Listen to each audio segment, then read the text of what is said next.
हर हर महादेव, जय भोलेनाथ। नमस्कार, मैं साधना पांडे मार्गदर्शन पे आपका स्वागत करती हूँ।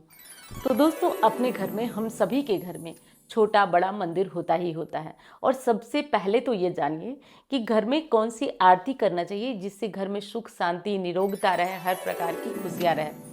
क्योंकि जब भी मैं कुंडली देखती हूँ तो सबसे उनकी पूजा के बारे में ज़रूर पूछती हूँ, क्योंकि मानती हूँ कि पूजा आपका भाग्य नहीं बदलती है, लेकिन कहीं ना कहीं अगर वो पूजा आपकी लगन बन जाए, निष्ठा बन जाए, तो 100% आपका भाग्य भी बदलती है। क्योंकि कर्म ही आप कर सकते हैं और कर्म आप करते ही ऐसा है जो आपका भाग्य बनाता है।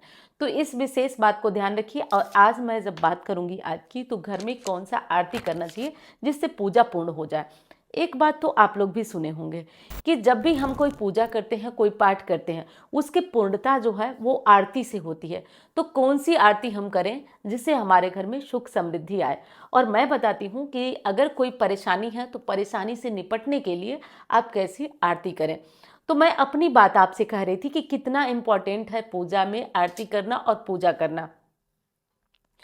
देखिए, तो जब भी कोई आता है तो एक चीज़ मैं हमेशा पूछती हूँ कि आप पूजा क्या करते हैं। तो ज़्यादातर हमारे पुरुष भाई लोग तो वही बताते हैं कि हनुमान चालीसा, मेरा एक्सपीरियंस है, हनुमान चालीसा करता हूँ।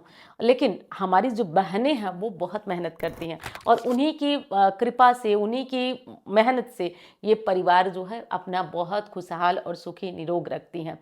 तो चलिए, जो भी मेरी वीडियो देख रहा है, मैं उनके लिए ये विशेष वीडियो बनाई हूँ, और ध्यान से आप लोग इस विशेष बात को सुनिएगा। सबसे पहली चीज़ कि आप अपने घर में जो पूजा करते हैं और जिस टाइम करते हैं, सबसे बड़ी चीज़ है आपका भाव। आप 2 मिनट ही सही करें। मैं कभी किसी से नहीं कहती हूँ कि आप 1 घंटे अपना काम छोड़ करके पूजा करिए। आपके पास जो काम है उस काम को करते हुए जितना टाइम है उसको देते हुए आप पूजा करें।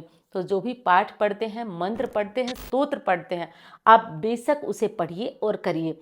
और मैं तो यहाँ तक कहती हूँ कि मान लीजिए आप कोई पाठ पढ़ते हैं, कोई मंत्र पढ़ते हैं, कोई स्तोत्र पढ़ते हैं, कभी कभी टाइम नहीं होता है, तो जो मूर्तियाँ हम घर में रखे रहते हैं, मान लीजिए लड्डू गोपाल जी हैं, मान लीजिए कि लक्ष्मी जी हैं, या सबके घर में अगर हैं, तो मूर्तियों को पोछते टाइम या उन्हें नहलाते टाइम आप कोई भी मंत्र पाठ स्तोत्र पढ़ सकते हैं। इससे भी आपका जो पूजा है वो जल्दी हो जाएगा, और जो मंत्र आप स्तोत्र पाठ बोलेंगे उसका भी आपको पुण्य फल निश्चित तौर पे मिलेगा। तो ये बहुत ही ज़रूरी है कि आप अपनी पूजा में भाव लाएं और अपनी पूजा में स्थिरता लाएं। अब आइए बात करते हैं आरती की।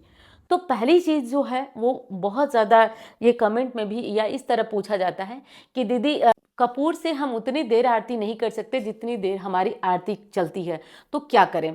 तो एक और काम आप कर सकते हैं कि आप चाहें तो घी का दीपक बनाकर उससे भी आरती कर सकते हैं। यानी जो पूजा में दीपक जलाए हैं ना, उससे नहीं करें आप आरती, आप उसके अलावा एक अलग से दीपक जला लें घी का, और उससे भी आरती कर सकते हैं। और दूसरी जो आपकी बहुत बड़ी दुविधा रहती है कि जब तक आरती होती है तब तक कपूर नहीं जलता है, तो क्या करें। तो देखिए, किसी के पास व्यवस्था नहीं है या जो भी समस्या है, जरूरी नहीं है कि आपकी आरती जब तक आप गा रहे हैं तब तक आपका कपूर जले। इस विशेष बात को आप समझिए। और ये मैंने बहुत ही इस विषय पे अपने जो गुरुदेव हैं उनसे भी बात किया, तब आपको ये चीज़ें बता रही हूँ। तो ज़रूरी नहीं है कि जब तक आप आरती करें तब तक आपका कपूर जले। आप थोड़ा सा 5 बार ऐसे भगवान को स्पर्श, क्योंकि आरती का भी नियम है कि 3 बार चेहरे में, और 2 बार पैर में, 1 बार उनके चरणों में, ऐसे करके आरती दिखाई जाती है। तो जब आप भगवान को 5 बार आरती कर लें, उसके बाद आरती का थाल नीचे रख करके और आप आरती गा सकते हैं। तो ये जो दुविधा है आपकी कि जब तक आरती करें कपूर नहीं जलता है, तो उसका टेंशन छोड़ दीजिए, वो बिल्कुल भी चिंता वाली बात नहीं है। अब देखिए, जिन भाई बहनों के घर में बहुत लड़ाई होती है, सब कोई मतलब परिवार का हर एक सदस्य बीमार रहता है, कोर्ट कचहरी या मुकदमे बहुत ज़्यादा है, तो सुबह में आप घंटी टन टन टन टन बजाते हुए आप हनुमान जी की आरती करें। अब आप कहेंगे कि कोई भी मंत्र पाठ करूं या कुछ भी करूं, तो देखिए, आप जब मंत्र पाठ आपका पूरा हो जाए तो हनुमान जी की आरती आप अवश्य करें। जैसे आरती कीजिए हनुमान लला की आरती आप करेंगे।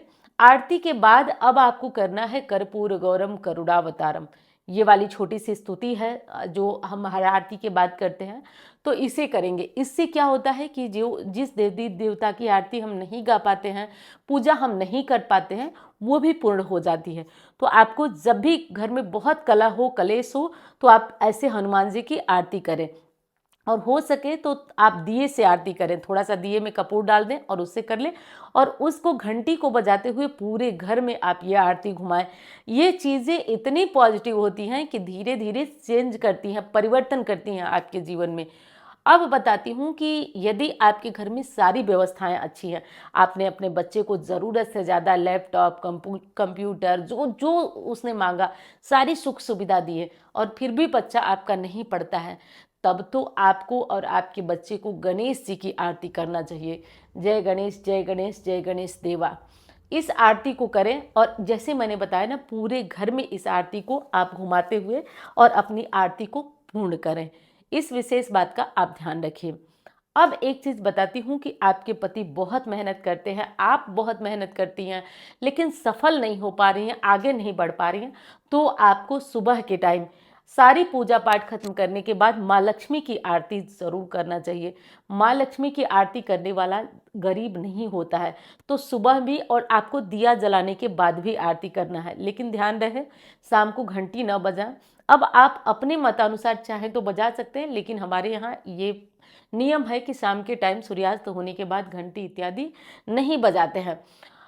तो इस विशेष बात का समझिए, और माँ लक्ष्मी की आरती आप सुबह शाम दोनों टाइम आप करना प्रारंभ कर दीजिए। अब बताती हूँ, जिनके यहाँ बहुत मुकदमे हैं, बहुत कोर्ट कचहरी है, अचानक चोट लग जाती है, वो नरसिंह भगवान की आरती करें। नरसिंह भगवान की आरती आप सुबह के टाइम घंटी बजा करके और कर सकते हैं। ये भगवान विष्णु के स्वरूप हैं, उग्र स्वरूप हैं। इनकी पूजा करने से, इनकी आरती करने से मारण, मोहन, सम्मोहन जैसी क्रियाएं भी बेअसर होती हैं। तो आप इनकी आरती कर सकते हैं, नरसिंह भगवान का, कि ये भगवान विष्णु का उग्र स्वरूप है। अब देखिए, एक चीज़ का जो लोग गलती करते हैं वो मैं बताती हूँ। कुछ लोग जो हैं दिनों के अनुसार आरती करते हैं, जैसे सोमवार है तो शिव जी का करेंगे, मंगलवार है तो हनुमान जी, गणेश जी का बुधवार को। तो ऐसे नहीं करना है। जो भी आरती करते हैं प्रतिदिन आपको उसी नियम से, उसी क्रम से करना है। अब देखिए, एक और विशेष बात आपको बता देती हूँ। और हाँ, उससे पहले ये बोलूँगी दोस्तों कि वीडियो पसंद आ रही है तो वीडियो को लाइक करिएगा। चैनल के को आपने सब्सक्राइब नहीं किया तो कर लीजिएगा, ताकि जो भी वीडियोज़ मैं अपलोड करूँ उसका नोटिफिकेशन आप तक पहुँच जाए। अब बताती हूँ आपको कि और कौन सी आरती करना चाहिए। अब देखिए, आपको भगवान ने हर तरीके से भरा पूरा है, सब कुछ सुखी संपन्न है। तो आप चाहें तो अपने इष्ट देव की आरती कर सकते हैं। अपने इष्ट देव की आरती कर सकते हैं, जो भी आपके भगवान हैं, इष्ट देव हैं, उनकी आरती करिए।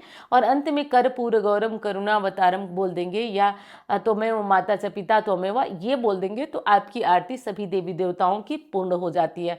तो इस प्रकार करके आपको अपने घर में आरती करना है। आरती का संपूर्ण और सही नियम यही है। आप इस तरह से अपने दुखों से मुक्त हो सकते हैं और भगवान की कृपा भी प्राप्त कर सकते हैं। तो उम्मीद करती हूँ वीडियो आपको पसंद आई होगी। अब मैं मिलती हूँ आपसे अन्य वीडियो में।